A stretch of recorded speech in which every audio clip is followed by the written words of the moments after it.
Donc le projet que je vais présenter est un regard d'un habitant concernant le devenir d'une maison des habitants. Et c'est vrai que c'est le regard d'un habitant et d'un usager. Alors, la présentation d'une vision du futur, du devenir d'une maison des habitants, construire une vision à l'échelle du quartier, avoir une implication forte à la stimulation des initiatives citoyennes et des maisons des habitants qui soient relais au niveau des secteurs. Et ensuite, la création d'une maison des initiatives citoyennes. Voilà donc la première description de ma vision d'une maison des habitants. Une maison des initiatives citoyennes, qui peut être une sorte de maison des habitants, mais qui soit centrée essentiellement sur les actions projets, c'est-à-dire les actions qui ne sont pas structurelles, les actions ponctuelles qui sont citoyennes et non associatives, c'est-à-dire indépendantes, venant directement des habitants. Un deuxième point, un développement des réseaux d'échange réciproque de savoir non institutionnels, ouverts aux nouvelles formes d'action collective, entre autres la maîtrise du numérique, avec les cours en ligne à diffusion massive et ouverte, gratuit, ou MOOC dans le sigle anglais. Une élaboration collective de nouvelles pratiques citoyennes, donc un lieu d'expérimentation des pratiques citoyennes, et puis un développement et une généralisation des espaces d'activité partagés, comme on peut déjà le voir au niveau du coworking. Voilà donc deux grandes visions. La MDH à l'échelle du quartier et la création d'une maison des initiatives citoyennes, une MDH ressource, moteur des réseaux d'échange réciproque de savoir. Le diagnostic. La MDH actuelle, je parle évidemment de celle que je connais, c'est-à-dire le secteur 1 de Charrier-Beria, c'est d'abord pour moi une maison des usagers en demande. Ce n'est pas une maison des habitants, mais c'est une maison institutionnelle qui va rendre des services à des usagers qui sont en demande. Soit des usagers en précarité, en demande de services, de soutien, soit des usagers en confort, en demande de vie sociale et culturelle dans le cadre des horaires institutionnels, puisque hors du cadre institutionnel, c'est-à-dire de 9h à 17h30 ou 18h, eh bien, la maison est fermée. Les usagers en précarité sont à proximité de la maison des habitants, c'est-à-dire que là, elle fait office de maison de quartier. Par contre, les usagers en confort qui se déplacent plus facilement, la maison des habitants couvre plus largement le secteur. C'est un millefeuille institutionnel à l'intérieur de cette maison des habitants qui sont répartis en logique de service social, induisant un réseau d'échange réciproque de savoir, de services sociaux. Exemple type, c'est les petits cailloux. Un fonctionnement difficile à comprendre de la part des usagers. On rentre par une porte, mais il y a beaucoup de portes. La mixité sociale sans partage ou sans métissage, en fait, il y a un risque important de gentrification, c'est-à-dire de fuite de personnes en difficulté si la partie des usagers en confort prend la majorité dans une maison des habitants, telle que cela devrait s'entendre, une maison de tous les habitants. Aujourd'hui, cette maison des usagers en demande est surtout toujours vue comme à l'usage des personnes en précarité ou en difficulté. Comment faire évoluer la maison des habitants et en particulier par quels outils, quelles méthodes? Il semble qu'une coévolution du diagnostic, de la vision et des stratégies de mise en œuvre doit être pensée de manière simultanée et dans la durée. que ce soit dans un groupe de travail ou dans une période beaucoup plus longue, le diagnostic se nourrit de la vision, qui se nourrit des stratégies déjà en action et qui nourrissent le diagnostic, etc. Il me semble que dans la durée, le diagnostic, la vision et les stratégies de mise en œuvre, les projets, devraient être élaborés par un groupe majoritaire d'habitants et de représentants des institutions et des associations. Il me semble qu'il y a aussi une action d'éducation aux initiatives citoyennes vers les habitants. Que peuvent les habitants? Comment doivent-ils s'y prendre pour pouvoir faire réussir leurs souhaits d'initiative? Il y a aussi des actions d'éducation aux incitations citoyennes vis-à-vis des institutions. En effet, il y a des habitants qui souhaiteraient s'impliquer dans la vie des bibliothèques, qui pourraient être partie prenante des actions dans les bibliothèques, organiser des cercles de lecture, des différentes choses qui permettraient d'ouvrir largement les bibliothèques, à condition que le personnel en poste, rémunéré, soit formé à ceci, soit ouvert, que ce ne soit pas une peur que les initiatives citoyennes viennent réduire le potentiel d'emploi dans ce milieu. C'est un exemple. L'intégration des démarches qualité au niveau des institutions et des habitants me paraît essentielle. Efficacité, efficience et pertinence, dans le cadre de ISO 9004, on l'a vu dans la première journée premier temps de travail, réactivité, agilité, adaptabilité, des ressources de recherche et de développement devraient permettre aux institutions de faire face aux mutations qui arrivent. Et puis, la responsabilité sociale et environnementale, ISO 26000, prévention, précaution, solidarité, responsabilité et implication. Et enfin, le développement des compétences d'accompagnement, car beaucoup de personnes sont en difficulté professionnelle, familiale, sociale, en précarité au point de vue finance. Eh bien, nous devons développer des compétences d'accompagnement comme on développe des compétences de secours de premier niveau quand il y a un accident, que ce soit au domicile ou dans la rue. Alors, ce premier tableau montre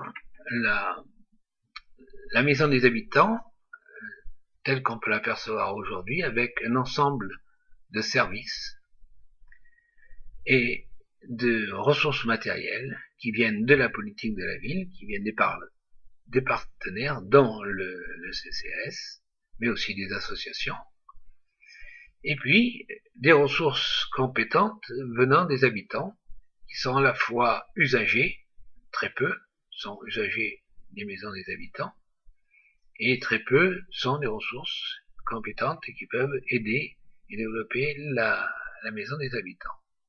Et face à ces trois pôles, politique de la ville, partenaires et habitants, il y a des mutations sociales importantes qui vont transformer notre vie dans les années et dizaines d'années à venir. Donc, la stratégie s'écrit sur 5 ans, mais dans un cadre plus vaste qu'il faut penser dans les 10 ans, peut-être même 20 ans à venir, car beaucoup de choses sont en gestation, en émergence, et nous devons prendre en compte ces informations qui existent, qui sont disponibles. 4 mutations importantes sont recentrées ici vis-à-vis des maisons des habitants. La mutation numérique, avec ses gros inconvénients, ses gros risques et ses gros avantages. Gros inconvénient, eh bien le risque d'addiction pour les jeunes.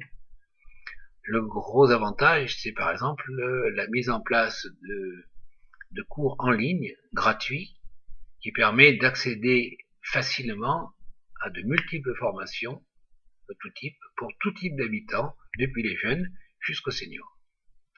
La mutation professionnelle et la désindustrialisation est aussi une mutation lourde qui concerne à la fois le service marchand, mais aussi le service de l'économie redistribuée, c'est-à-dire les institutions, les organismes publics, parapublics, les collectivités territoriales, avec leur gros moins et leur gros plus. Le plus, évidemment, c'est la capacité à s'adapter à toutes les autres mutations.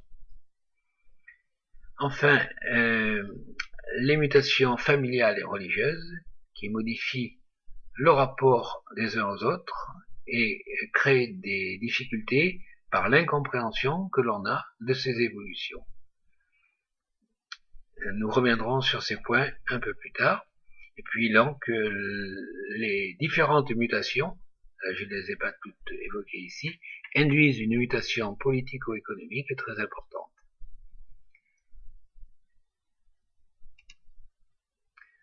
Alors, comment voir l'évolution d'une maison des habitants, qui soit réellement une maison des habitants, avec des supports comme ceux de la mairie, l'antenne mairie, le CCAS, les associations, qu'elles deviennent un lieu de vie, et puis un poste relais du réseau d'échange réciproque de savoir, en sachant que cette maison secteur, qui tourne pour 20 à 30 000 habitants, ne peut pas être un lieu de vie local. Elle peut être un lieu d'expérimentation, mais le vrai lieu de vie doit se trouver au niveau du quartier, donc dans une remise en perspective de cette maison relais qui radie plusieurs maisons de quartier qui elles-mêmes peuvent être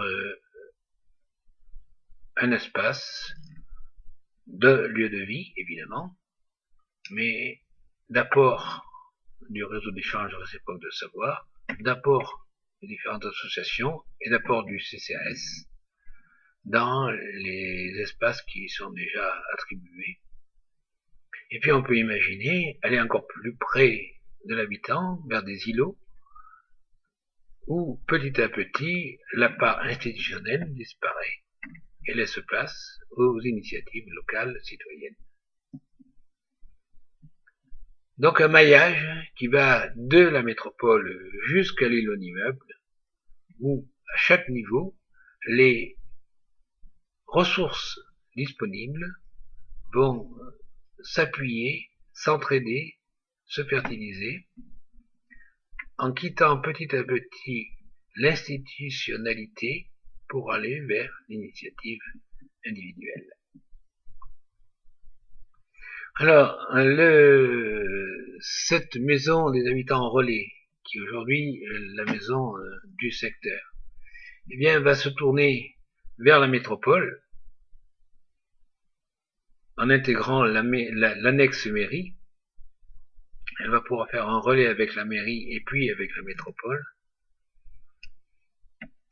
Il en sera de même pour le CCAS, pour les associations qui ont une maison centralisée, la maison des associations, et le lieu de vie devra se tourner vers les quartiers, les réseaux d'échange réciproque de savoir vers les quartiers, avec la création d'une maison d'initiative citoyenne qui soit le lieu de fertilisation et de développement du réseau d'échange réciproque de savoir hors d'un cadre institutionnel, avec des ressources matérielles, peut-être avoir un espace dans la maison des associations, ou alors une maison des habitants qui se spécialise dans cette dimension-là, de telle manière à éviter les risques de gentrification des autres maisons des habitants. Maison des initiatives citoyennes dans lesquelles je développerai plus tard donc les perspectives, les attributions et la vision de développement. Alors les enjeux économiques, nous avons aujourd'hui un certain nombre de tendances négatives que nous connaissons, auxquelles nous devons faire face. La réduction globale des ressources redistribuées, peut-être en allant de 50% vers 30% du PIB dans les 30 années à venir, mais aussi peut-être avec une part moins importante du PIB que ce que nous avons connu jusqu'à présent. Donc là aussi une redistribution plus faible. Une perte de vitesse et de vieillissement des structures associatives qui correspondaient aux façons de s'associer des années 2000 et 1900, mais qui aujourd'hui ne font plus le poids par rapport à d'autres logiques de fonctionnement beaucoup plus informelles. La fondation des réseaux d'échange réciproque de savoir date des années 80, elle est issue des principes de la formation continue, et aujourd'hui elle a besoin de s'ouvrir à d'autres perspectives, en particulier celle du monde numérique et celle de l'élaboration collective de nouvelles pratiques, de nouveaux savoirs. Parce que nous avons à faire face à des mutations qui nous transforment. Les ressources en temps sont de plus en plus tendues et désynchronisées, et ça c'est aussi une tendance négative, particulièrement en France. Nous sommes prisonniers de nos agendas. Jean-Pierre Boutinet a écrit un livre qui s'intitule « Vers une société des agendas », où de plus en plus le temps est occupé et nos engagements de moins en moins fiables, quel que soit l'endroit où l'on regarde. Les tendances dynamiques, avec leurs plus et leurs moins, donc qui sont évidemment induites par toutes ces mutations, c'est d'apprendre à faire face, à se protéger, à s'adapter aux mutations, ne pas chercher à les fuir, créer des espaces et des temporalités projets sur toute l'année, non contraintes par les habitudes de l'année scolaire et les dérapages de temps que ça donne dans les milieux associatifs. On démarre en septembre et plutôt en octobre ou même des fois début novembre, et on termine début juin, alors que pendant les 4 mois de l'été, eh bien, il y a beaucoup de gens qui restent dans la ville, qui n'ont pas les moyens de s'en échapper, et pour lesquels la vie doit continuer. Et puis il y a à développer l'économie citoyenne non institutionnelle, en particulier pour donner quelques exemples au niveau des réseaux d'échange réciproque de savoir, des bibliothèques, de la petite enfance. Nous l'avons vu par exemple lors du travail de réflexion sur l'aménagement du temps scolaire. Eh bien, il faut à la fois protéger l'enfant parce qu'il travaille trop, il faut étaler la charge de travail, mais en fait, pour satisfaire les exigences de l'emploi et des parents, il faut de nouveau quand même le surcharger d'activités et faire qu'il ait des journées longues et nombreuses. Développer l'économie domestique qui est de plus en plus précarisée, car beaucoup de familles, en particulier les familles monoparentales, ne font plus face aux exigences de l'éducation. Et puis créer de la synergie entre les dynamiques citoyennes de projet et les dynamiques institutionnelles et associatives qui ont plus une vocation permanente. Alors, la maison des initiatives citoyennes, donc un réseau d'échanges réciproques de savoir, s'appuie sur les trois grandes familles de savoir qui sont l'échange de savoir établi, un qui sait et l'autre qui ne sait pas, qui est en attente d'acquérir cette pratique, ce qui relève bien d'une vision des années 80. Ensuite, l'élaboration de nouvelles pratiques citoyennes, c'est l'élaboration collective qui permet de s'adapter à un monde qui change à une vitesse folle et pour lesquels le manque d'adaptation crée une fracture sociale qui ne cesse de s'agrandir. Et puis enfin, il y a une dimension au niveau du numérique, la capacité à mettre en œuvre un environnement d'apprentissage personnel continu, qu'il soit personnel d'ailleurs ou collectif, de la manière à ce que chacun puisse, à son niveau, progresser et faire face, suivant ses désirs, à l'évolution imposée par les mutations. Alors, j'ai cité là quelques mutations. La mutation numérique, évidemment, donc, avec cet environnement d'apprentissage personnel, la mise en œuvre de formations gratuites et à la fois du côté de ceux qui apprennent et du côté de ceux qui peuvent construire ces outils, ces réseaux, ces plateformes d'apprentissage collectif gratuites.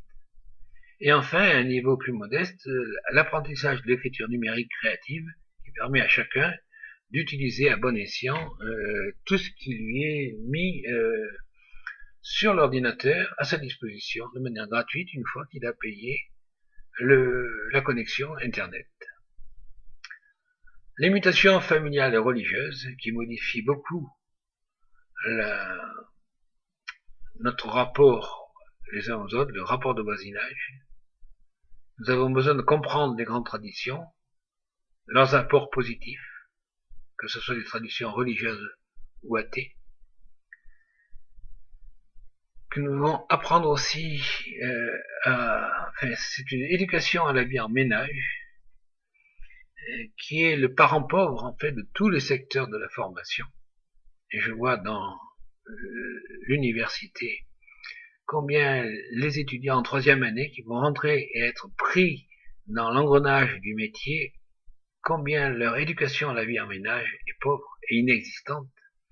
Et je crois que si cela est au niveau des étudiants, ça l'est aussi pour l'ensemble des jeunes et des moins jeunes. L'apport positif des grandes traditions ne doit pas nous faire oublier qu'il y a un besoin de décryptage et de protection vis-à-vis des systèmes, des intégrismes et des sectes qui tentent à récupérer en particulier les personnes les plus fragiles au niveau d'idéologie et surtout au niveau financier. Enfin, les personnes en difficulté, liées en particulier à ces mutations qui fragilisent, eh bien, nous devons développer des techniques d'accompagnement et de formation adulte à cela pour aider les personnes qui sont en crise. Nous avons tous, dans notre entourage, des personnes en crise, et nous savons que ce ne sont pas en apportant des solutions, mais en développant des capacités d'écoute, de compréhension, qu'il va falloir disons, donner de plus en plus en grande quantité. Mais il faut acquérir cette compétence. Et le réseau d'échange réciproque de savoir peut être un lieu idéal pour développer cette compétence. Et enfin, les différentes mutations vont induire des mutations politico-économiques qui aujourd'hui se résument à l'idéologie de sortir de la crise. Non, nous allons la traverser, nous allons traverser des crises très très longues que j'appelle mutations, qui concernent plusieurs générations. Et donc cette mutation politico-économique doit nous inviter à éduquer à la citoyenneté et au dialogue entre politiques, experts et citoyens. Alors ce tableau montre l'évolution d'une maison des habitants idéale de secteur à un ensemble de maisons de quartier avec une maison des habitants de secteur qui soit relais, qui permettent de faire vivre de manière à posture symétrique égale des associations à travers la maison des associations comme lieu de matériel de ressources, et aussi des maisons d'initiative citoyenne, donc le réseau d'échange réciproque de savoir relais citoyen, de manière à permettre aux habitants, à travers le réseau, à travers leurs fonctions d'usagers, à travers les CCI, à travers les associations, de s'impliquer et de développer l'économie citoyenne, au même titre que l'économie domestique. Alors d'où je vous parle, il est quand même peut-être utile de préciser comment quelle posture est la mienne. Je suis habitant, je ne suis engagé dans aucune association. Je suis ressource de différents mouvements, groupes ou institutions, à l'INP Pagora par exemple, dans le RES du secteur 1, Chouré-Veria, vis-à-vis de l'association RECI, Réseau d'éducation citoyenne, des écoles citoyennes, le mouvement Colibri de Pierre Rabhi, Nouvelle Donne, un nouveau parti qui développe une certaine éthique des parties, et puis d'autres actions comme par exemple le projet Alternativa pour l'année 2015. Dans les actions concrètes, eh bien, j'ai engagé dans le cadre de récits et en partenariat donc avec le réseau d'échange réciproque de savoir, dans lequel je m'inscris, une formation longue de 60 heures, Penser agir en complexité, qui est une mise en œuvre de l'apport de Edgar Morin, mais dans une logique d'éducation populaire, sans aucun prérequis. 2 sessions sont engagées cette année, donc au total une vingtaine de personnes. Et ensuite j'ai lancé depuis maintenant un semestre des cafés philo-citoyens et des ateliers d'approfondissement. À l'usage, je constate que ces cafés philo-citoyens doivent sortir de la maison des habitants pour s'ouvrir le soir à beaucoup plus de citoyens. Et donc vont se développer pour l'année qui vient dans le café vélo rue Nicolas Charrier. Les ateliers d'approfondissement restent pour le moment en après-midi, une fois par mois, dans la maison des habitants. En fait, il y a aussi un atelier d'écriture numérique, qui pour le moment est le vendredi matin, qui touche de manière très individuelle, 1 ou 2 personnes, un vendredi par mois pour l'instant. Cet atelier d'écriture numérique peut permettre d'apprendre à construire un blog, à écrire et éditer un livre de façon indépendante, sans passer par un éditeur, d'utiliser des retouches de photos, créer des vidéos, etc. Un soutien individuel à des personnes en recherche d'emploi pour préparer un entretien, par exemple. Et puis, de manière autonome, individuelle, hors structure, à mon domicile, un travail d'écriture, blog et livre, à l'usage des jeunes et des adultes. Créer un passeport citoyen qui constituait de 16 stratégies et 64 questions qui sont posées et auxquelles chacun peut donner les réponses qu'il a envie de donner. Il n'y a pas de transmission, il n'y a pas de transfert, il y a simplement un questionnement. Et du côté développement, je poursuis mon apprentissage des outils numériques, de l'usage et de la conception de MOOC, donc de cours en ligne. La formation longue que je donne sur Edgar Morin fait l'objet d'un projet de MOOC. Et puis je me développe en philosophie politique, et dans les neurosciences et dans la multiculturalité. Et voilà la présentation que je voulais vous proposer.